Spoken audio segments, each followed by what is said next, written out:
Is brought to you by Dorset Hyundai of Terre Haute. This is NBC2 News at 6. It is time for my winter outlook, and before we actually get into the outlook itself, I want to show you some things we look at. 70% of the earth is covered with water, so obviously we pay very close attention to the sea surface temperatures, and a lot of people have talked about 1997. That was the last time we had a very strong El Nino. I wanted to show you 97, very warm near the coast of South America, not quite as warm stretching out into the open waters of the Pacific. That was 97. I want to show you current. Notice not nearly as warm here near the coast of South America, and pretty warm all the way out into the center portion of the Pacific. So that's a little bit different. The other thing to look at, this is current. Notice we've got the warm water off the east coast and cold water north of that. So it's warm with cold on top. Let's go back to 97. It's the opposite, cold with warm on top. So a flip there. And also notice in 97, we had some colder water off the west coast. If you compare that to current, this is current, warm water out there. So yes, there's a super El Nino. It's not like it was in 1997. Now, this is current this year. I want to show you what it looked like 1 year ago. Very similar. El Nino not as strong, had the warm water off the west coast. And out here we had the warm water with the cold on top. So again, that was last year.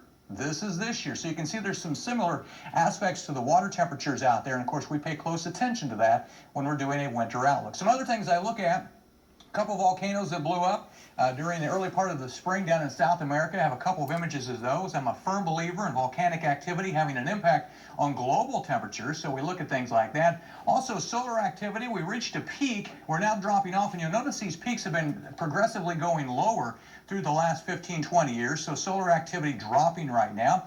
We also look at snow cover across Canada, all the way up across North America into the North Pole area, and so we watch that closely as well. I look at years that are similar, and I come up with what are called analog years. These are the years. I have 13 of them that are similar to this one.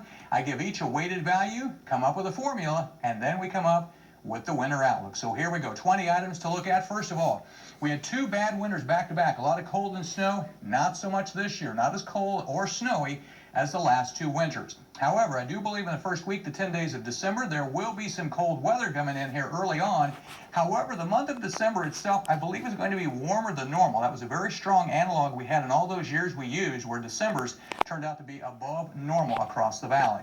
Later first snow than average for most of you. I know some got a little snow early on, but as far as 2 inches or greater for most of the valley, that's going to fall later than normal, not coming until after December the 15th. Does not look like a white Christmas this year. I think things will warm up about mid-December, and again, with December being above normal, probably not looking at a white Christmas this year across the valley. It's been a while since we've had one. 2010 was the last, by the way. January starts to turn colder compared to normal, so we start stepping into winter as we head into the second half. I believe more what we call Alberta clippers. These are these clipper systems that move through here very quickly, and they can bring a quick shot, a couple, 3 inches of snow. So we'll have more of those clipper type systems coming in from Canada and moving across the area. Large temperature swings, and by that I mean from the coldest to the warmest temperature for the winter, about 60 degrees, but not as much as last year. Don't think we're talking about quite as wild temperature swings this year as what we had last year.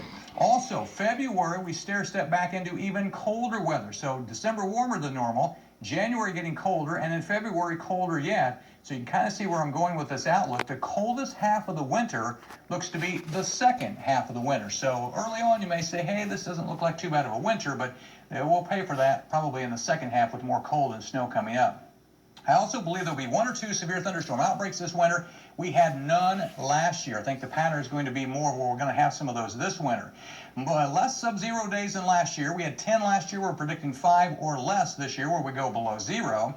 Next up, an increased chance of an ice event. This is most likely late January into mid-February. This could be significant. This is one we're going to keep our eyes on.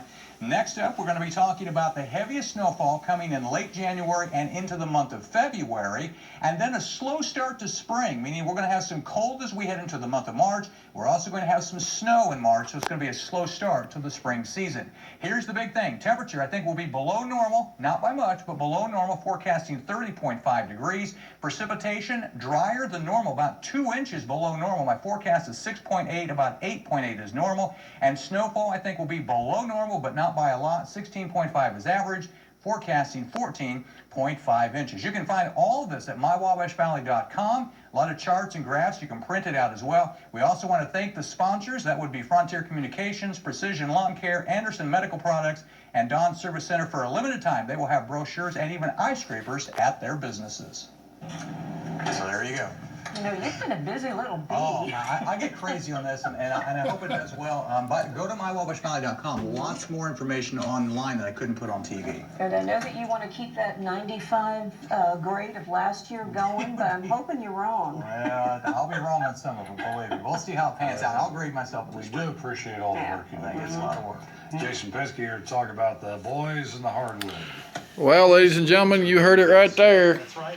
Jesse Walker's winter outlook. He thinks we're going to have a big thunderstorm and probably a really big ice storm. So we'll have to keep an eye on that. We're having some slight problems with the snowplow truck. We'll detain that tomorrow. I think it's just out of fuel. It won't start, but we sprayed some ether down the air filter and it did fire off that. So, yeah. So, alrighty. We will talk to you guys later. Have a good night and have a happy Thanksgiving.